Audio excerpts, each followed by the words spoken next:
In the previous video, we talked about the elevation and boiling point, which is a colligative property. In this one, we are going to be talking about depression and freezing point, basically another colligative property. Both of them are quite related to each other. The derivation for the molar mass calculation is going to be almost the same.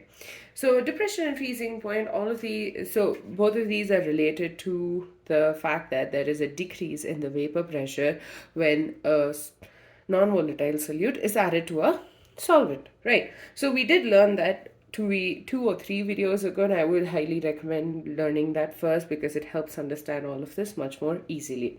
So before we start talking about this, let's start talking about what's a freezing point. So the temperature at which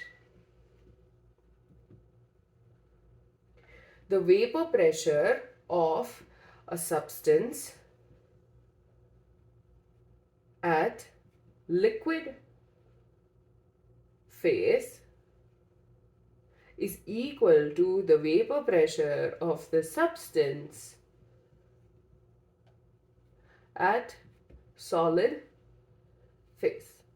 So that is the freezing point. So the temperature at which the vapor pressure of the substance in the liquid phase is equal to the vapor pressure of the substance at solid phase. Now we learned that when you add a non-volatile solute to a solvent, there is going to be a decrease in the vapor pressure of the solution, right? So there is going to be, or the liquid, basically both are interchangeable because it's a non-volatile solute. So usually the temperature that it would take for us to freeze the solution or the liquid would be higher than what it would take when you have the solution. This is because the vapor pressure when there is a non-volatile solute, there is a decrease in this vapor pressure, and so for us to get to this stage where the vapor pressure of the solid and the liquid are equal to each other, we will need to go to a much lower temperature, and that is what is depression in freezing point. So let's take this graph. This graph has been given in your textbooks. I've just added a couple of extra labels so that we can talk about it one at a time. So one at a time. So first of all, we have AB. Okay, AB over here, this curve represents the vapor pressure of solid at different temperatures. So this vapor pressure is at this particular temperature, this one and this. So basically AB, this curve represents the vapor pressure of the solid, the pure solid at different temperatures. The next one is BC. So BC represents the vapor pressure of the liquid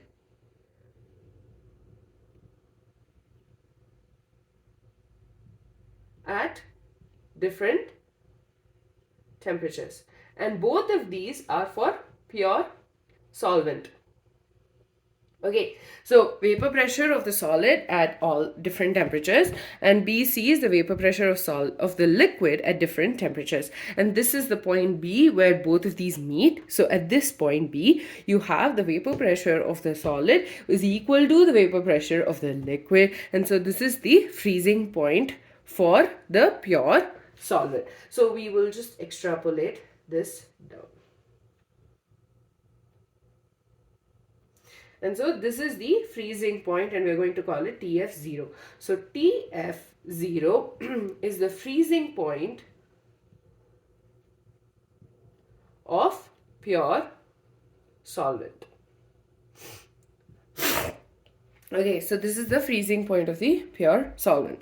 So the next curve over here is DE. I did not forget about it. So DE represents the vapor pressure of solution at different temperatures. Okay, so vapor pressure of solutions at different temperatures. And so remember, here the thing that needs to freeze is the liquid itself. So we will definitely have to consider the solvent itself. So the point where the DE curve meets the AB curve is where the liquid is going to get frozen to form the solid. Okay, so this point D is where the solution is going to freeze. Okay, and it freezes at a much lower temperature because, oh my god, excuse me, because there is a depression in freezing point because, again, because when you add a non-volatile solute to a solvent, there is going to be a decrease in the vapor pressure, and that's why you have the curve lower. It's similar to what we saw for the elevation and boiling point. So the curve is lower because the vapor pressure is lower compared to that of the pure solvent, and so the point where these two meet is the point where the solution is going to freeze, and this we will call as TF. So TF is the temperature or the freezing point of the solution.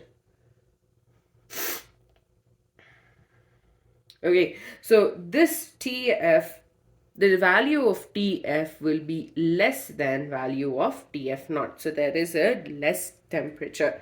Okay, so we'll pause right here. I'm going to go over the graph again. First of all, the temperature at which the vapor pressure of the substance at a liquid phase is equal to the vapor pressure of the substance at solid phase is the freezing point of that substance. So in this graph, we are considering curve AB, which represents the vapor pressure of the solid at various temperatures, BC, the vapor pressure of the liquid at different temperatures, and both of these are for the pure solvent. So the temperature at which both these curves are meeting is at point B, and this point is the freezing point, because over here you have the vapor pressure of the solid is equal to the vapor pressure of the liquid, and this temperature is going to be our freezing point of the pure solvent.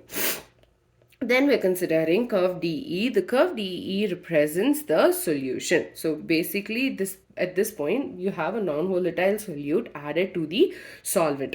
Now the reason we are making sure it meets over here is because it will, when it freezes, it's only going to be because of the solvent itself. It's not because of the solute. So because of that, you have it meeting this curve, because this represents the vapor pressure of the solid substance.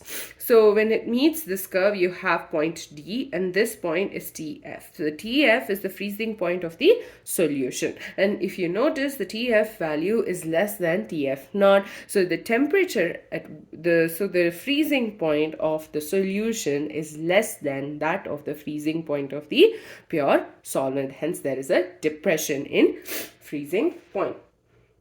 Now, there is actually one very cool use which I was, basically when it snows, they add salt to the roads, and that makes sure that you do not fall on the ice. There are some very hilarious videos out there, but actually it's quite scary. So basically, that's one use of depression of freezing point. So when you add salt to the water, there is a decrease in the freezing point, so it does not freeze over at 0 degrees Celsius, which is kind of cool. So the depression and freezing point, so we have delta TF. Delta TF is the depression in freezing point, and delta TF will be equal to TF naught minus TF. So this is the depression in freezing point. So similar to the previous one, that is the elevation and boiling point. For a dilute solution, it was found that delta TF is directly proportional to the molality, and delta TF, to remove the proportionality symbol, will be equal to the Kf into M. So for dilute solutions, the depression and freezing point is directly proportional to the molality, and delta Tf is equal to Kf into M, and Kf is the freezing point depression constant, or molar depression constant, or the cryoscopic constant. So in the previous video, we talked about Kb, if I'm not wrong. Yes, Kb, that's the ebullioscopic constant, molar elevation constant, or the boiling point constant. So that is for the boiling point. Kf is for the freezing point, and it's called the freezing point depression constant or molar depression constant or the cryoscopic constant. And similar to the previous one, its units are Kelvin, kilogram per mole. And if you do check that video out, I actually talked about how we got the units for the constant as Kelvin, kilogram per mole. With that, we're done with this video. In the next video, we will be talking about the derivation or the calculation of the mole fraction from depression and freezing point, and we'll also finish up with the last set of equations given in your textbooks. So basically, depression and freezing point happens because there is a decrease in the vapor pressure when a non-volatile solute is added to a solvent. So the temperature at which the vapor pressure at the liquid phase is equal to the vapor pressure at solid phase is the freezing point of that particular substance. So when there is a decrease in the vapor pressure of the liquid phase, there will also have to be, it would also have to be cooled down to a much lower temperature for us to attain the freezing point. So we talked about this graph, and I believe it's clear by now, and if it's not, do let me know.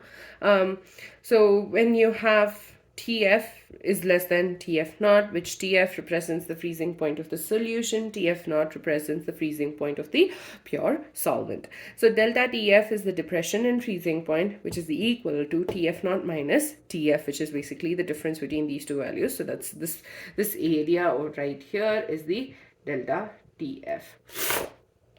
So similar to how it was calculated for the elevation and boiling point, for depression and freezing point, delta Tf for dilute solutions was calculated to be directly proportional to the molality. So delta Tf is equal to Kf into m, where Kf is the freezing point depression constant, molar depression constant, or the cryoscopic constant. The unit for this is Kelvin, kilogram per mole.